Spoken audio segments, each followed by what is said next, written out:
How many of you here are teachers? Great.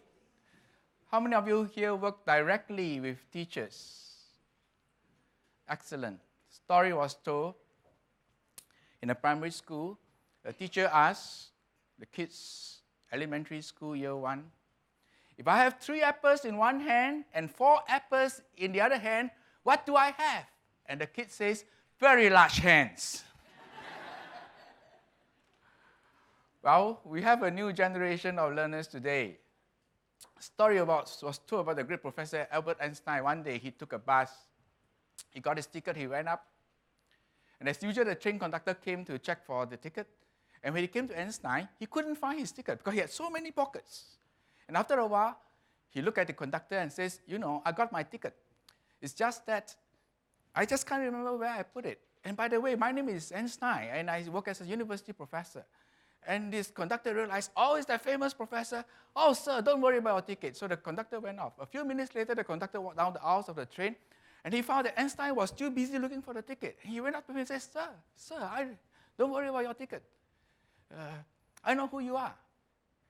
Einstein looked at him and said, I also know who I am, but I don't know where I'm going. Do we know where we are going with the teaching profession? Well, this morning we hear about the complexities, the challenges, the image. Well, let me share with you a little bit on some of the things that we do that perhaps explain why we have been quite successful in our educational system in Singapore. So, the first thing is that when I go and recruit high school students to join the teaching profession, you know what we tell them? You know, these are young people. And you know what kind of words click with them? I says, you know something? You like freedom? Yes, we like freedom. These days, the young people like freedom. You know what? You know what education is all about? Education is about giving people freedom. Freedom from ignorance. Freedom from poverty. Something that you heard this morning. And you know, why don't you come and join the education service and give the next generation freedom? Do you know what being a teacher is? Being a teacher is about giving the next generation their voice. Do you want to have voice as young people? Of course. How about joining the teaching profession? Giving the next generation their voice. Join us.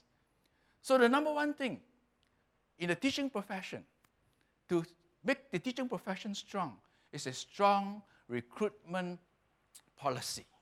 The strong recruitment policy with 2 correct A's. Number 1, the right aptitude.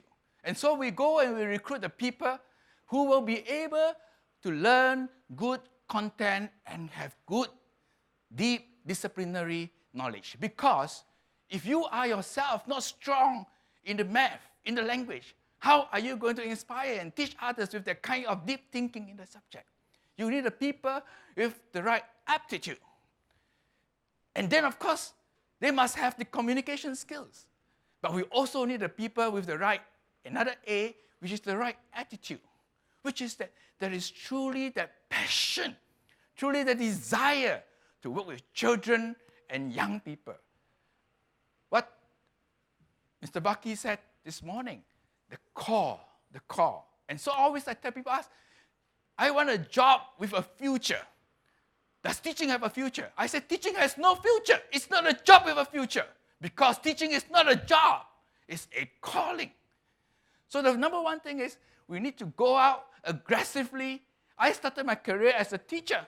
And now I'm a professor in a university. And we train teachers. And we tell people, come, join the teaching profession. It is a noble profession. So that number one thing is we've got to get our recruitment voice right. And this voice got to go out to the society. Number 2, when we get them into the system. This morning somebody said about the right compensation and recognition. We've got to recognize teacher through the right compensation package. What do I mean by this? It is not just salary. We know it is a tough job.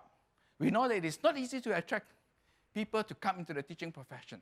So one of the key things policy need to recognize is, why not You got to understand why not and deal with each of these why not. And then impress them with the why. So you got to deal with the why not. If the government is bashing teachers, if the press is bashing teachers, if governments and you just allow, the parents to just bash teachers and you're not protecting the teachers, that's not the right recognition.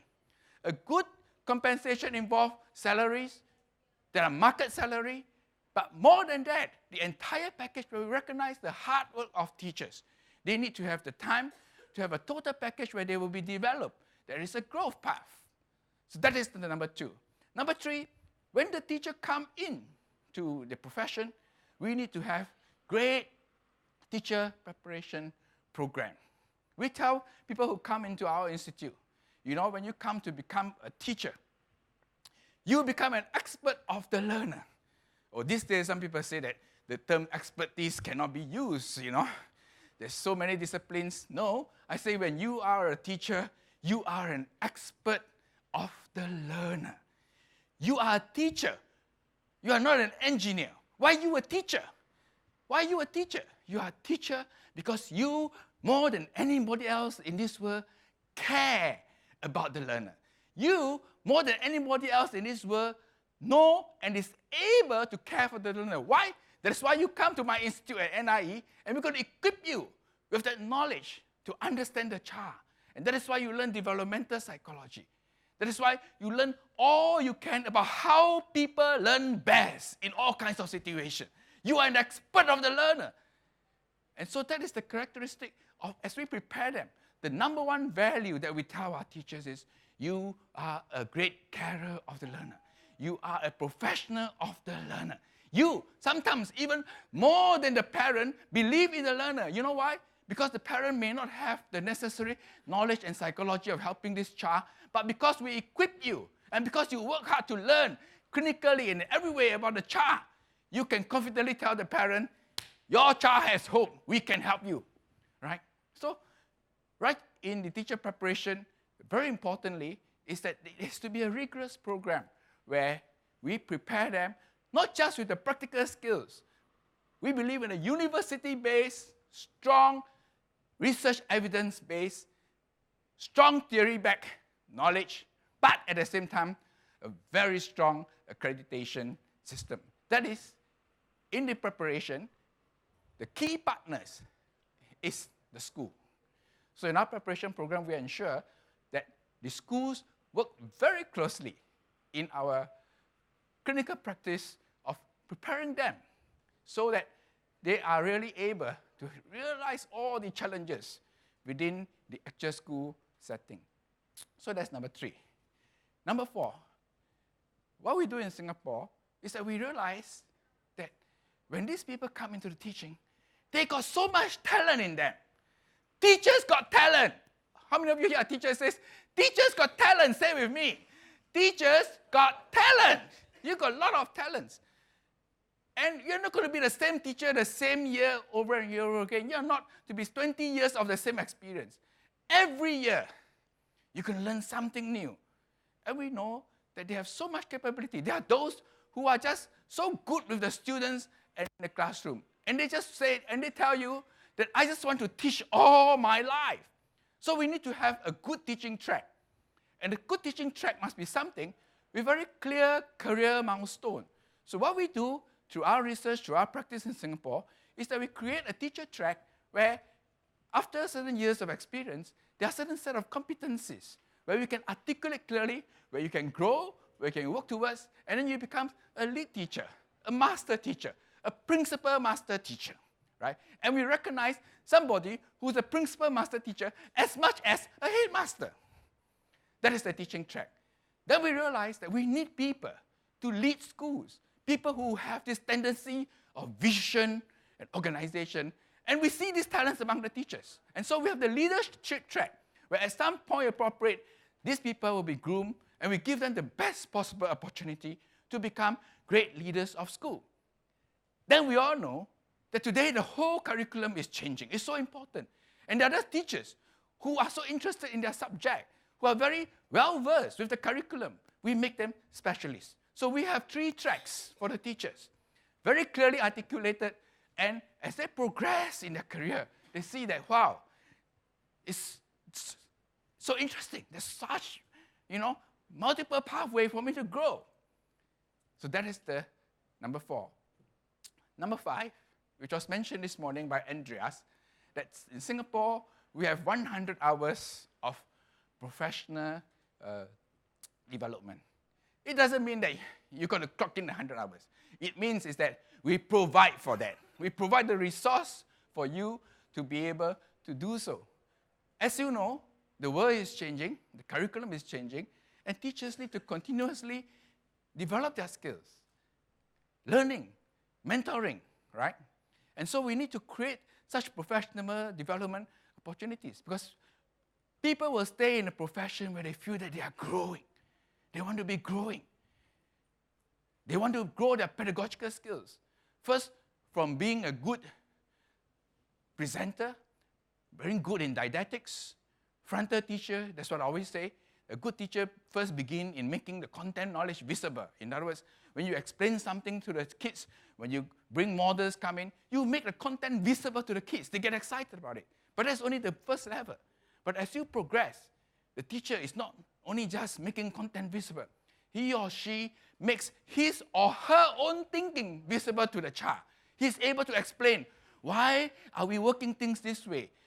And this doesn't come with a beginning teacher. It comes with an experienced teacher. He's able to articulate his thinking. And so the children learn the heuristic, the processes, right? And as they advance further, they realize, hey, I need to learn to draw out what is going on in the mind of the child. While I'm talking, what is going on in his mind? I don't know, right? So it's a different set of skills. How do you make the children's thinking visible? How do you draw out their thinking? And all of this has a sophistication of development. So people see that, hey, there's so much I need to learn. That is professional development. So these are the 5 factors which I say are very primary to understanding teacher professionalism. But there's another 5 factors. I call them the 5 ecological factors that we have invested in Singapore. The first is what we typically call performance management environment. What is the environment with which you evaluate the performance of the teacher? Do you simply look at teachers and link it to their test scores? No. What we have in Singapore is we have what we call a performance management system, whereby the first and underpinning basis is, how do I do things better? Where am I? In other words, it's not a deficit model, what you have not done, what the inspectorate said you are lacking. No. It's about,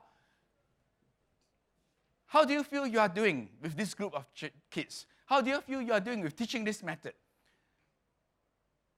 Do you want to move further? Right? So it is a developmental model. It's what we call a growth model. So each year, the appraisal is about growing, developing. Where do I move from here? So it is very key that teachers see evaluation as a means of evaluating for real improvement and development. And that environment is very, very critical. And the key is that, how do a teacher help a child develop, I say again, holistically. Holistically. Because if you were to just tie teacher performance to the test scores, what do teachers do? They will go to the students that can yield the best test results or the best change. But we all know, I have taught in a school, I have taught children, kids, who are very difficult, and I know that no matter what I do, sometimes I can do very little to help them in some of the test scores. But there's something I can do. I can give them hope. I can help them with their behavior change, so that by the time they leave school, even if they do not go on academic grades, they know that there are other pathways that are possible. We take care of the children holistically. That is what a good teacher is. The next environmental factor, very importantly, is school leaders. How do school leaders lead? How do school leaders provide an environment whereby Leadership is involved in the pedagogy. So every time when I see school principal, I said, you know something? We are teachers. I said, I have been a teacher. I have been a deputy headmaster of a school. I have been director of many units. I'm a professor, but I'm a teacher.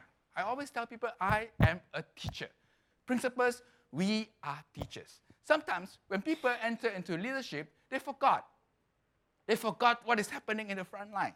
So it is very important that teachers take up the pedagogical or the instructional leadership together with the teachers. So leaders creating that environment for learning, right, and having the right focus is very important. And the key word to me of the environment of school leadership is actually two words. Number one, trust. The teachers must sense. Good leadership trusts the teachers. Number two, courage. Good leaders are courageous, right? You have a clear principle, and because you work with your staff, and because you work hard and you trust and you know what your teachers are doing, if the parents are unreasonable, you are very courageous to tell the parents off, right? Because you know your teachers' work. But if you don't know your teachers' work, then you don't know what to do, right? So good leadership is the second key environment factor. Number three is what I must say has been very well done in this seminar, is what I would term as the teacher symbolism.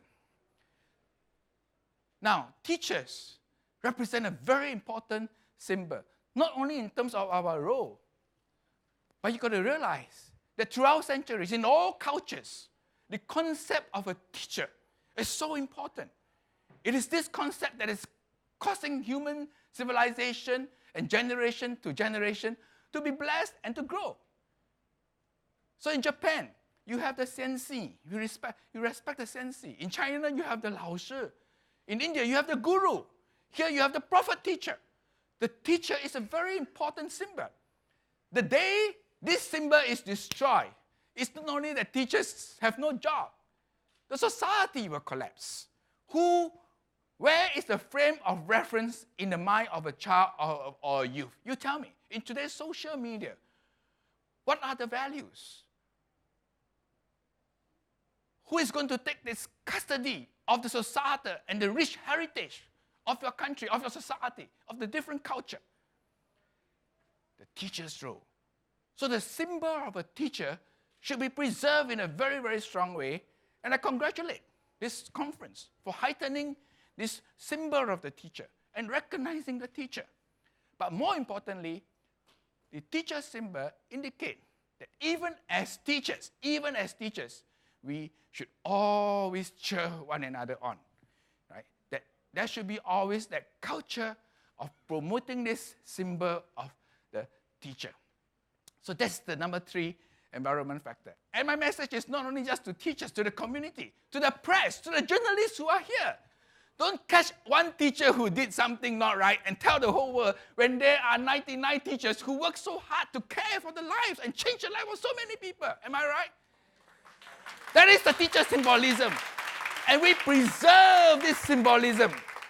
That is why in Singapore we have the President Teachers Award, Caring Teachers Award, not because of these few awards of these people receiving, but the fact is to recognize the larger community.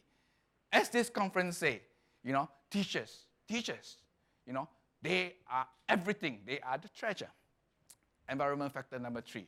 Environmental factor number four that we learn to do is that in all our teacher policies, in all that we do for teachers, we need to have a coherence and alignment, a coordination of resources. In other words, better communication among all stakeholders and the community in our championship for teachers. And that is important because we do not want to waste resources.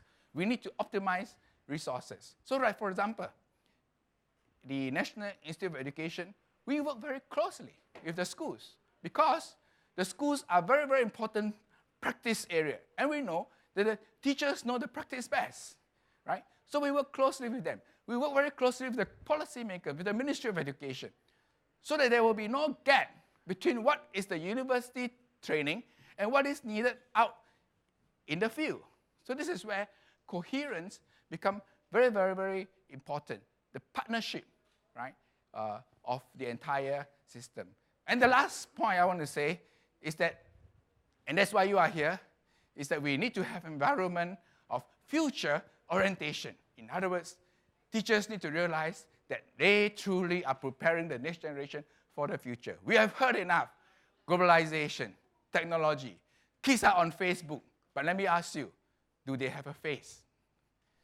Is the identity defined by how many likes? Or do we as teachers intervene and help them and understand this whole complexity of social media and help the kids to realize, right? You need to be anchored. Your values, and how you are defined. We play a very, very key role. In the light of all of this globalization and all of this change, right? We really prepare them for the future. And that's why we ourselves will try to stay in that forefront of the future. With that, I thank you.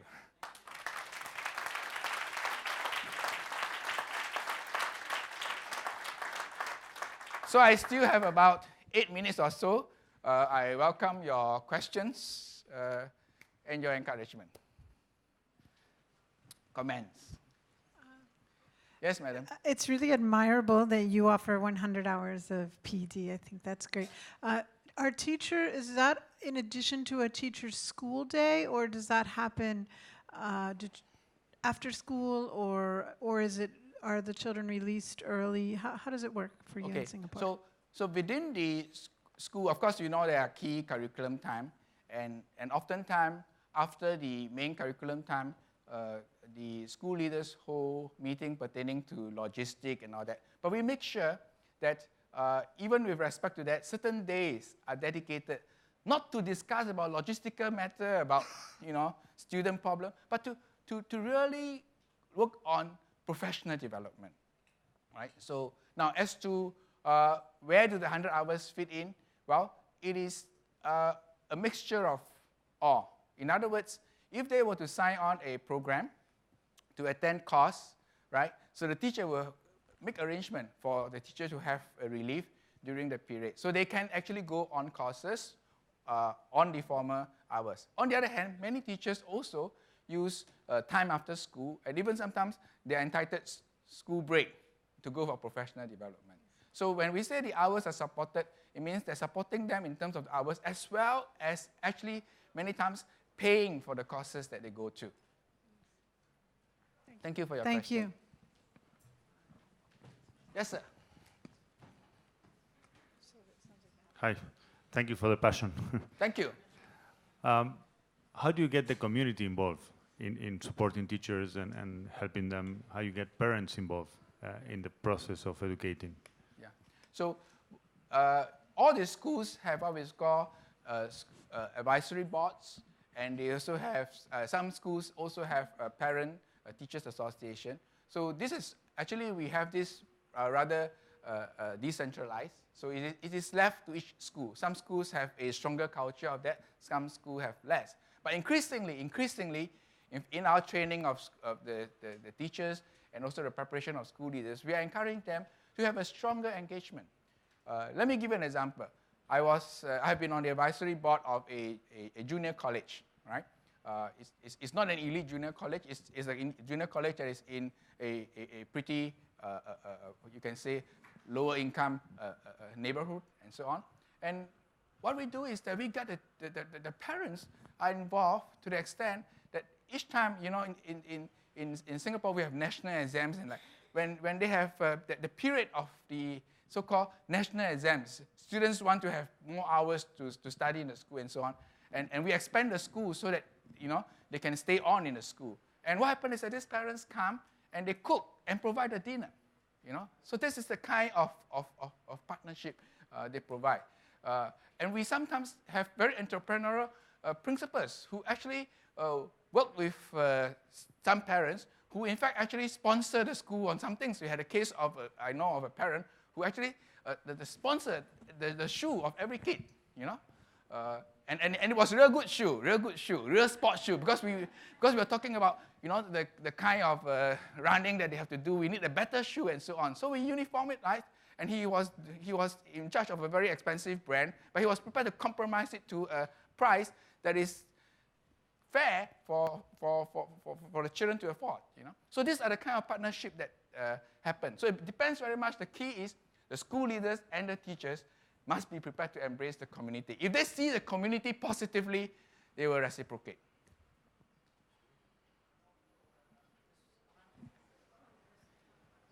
Oh, sorry. I've got the microphone, so that means I've got the control, right? Yes, sir. You have the control. Thank you so much for your passion. It's contagious. Thank you. I was wondering, you spoke about celebration and cheering our teachers on. What things do you do to cheer teachers on?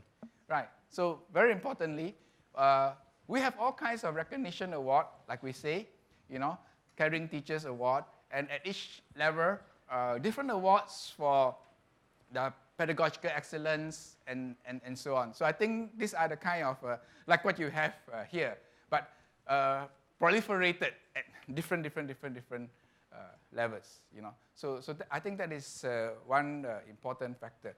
The other thing is actually, we have lots of opportunities where in the academies and in the conferences and so on, teachers are able, to show forth their professional voice. So they are able to go for such conferences, and in fact, all of this are supported, fully supported.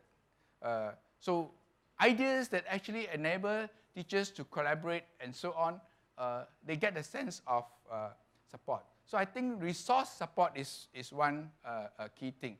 And where they do good pedagogy, we have lots of initiatives going on, whereby when they have an idea, say in technology and so on, this would actually be funded from the perspective that we will tell them, we like to understand your case study more, we like to research it more, and we want to scale it to other schools, right?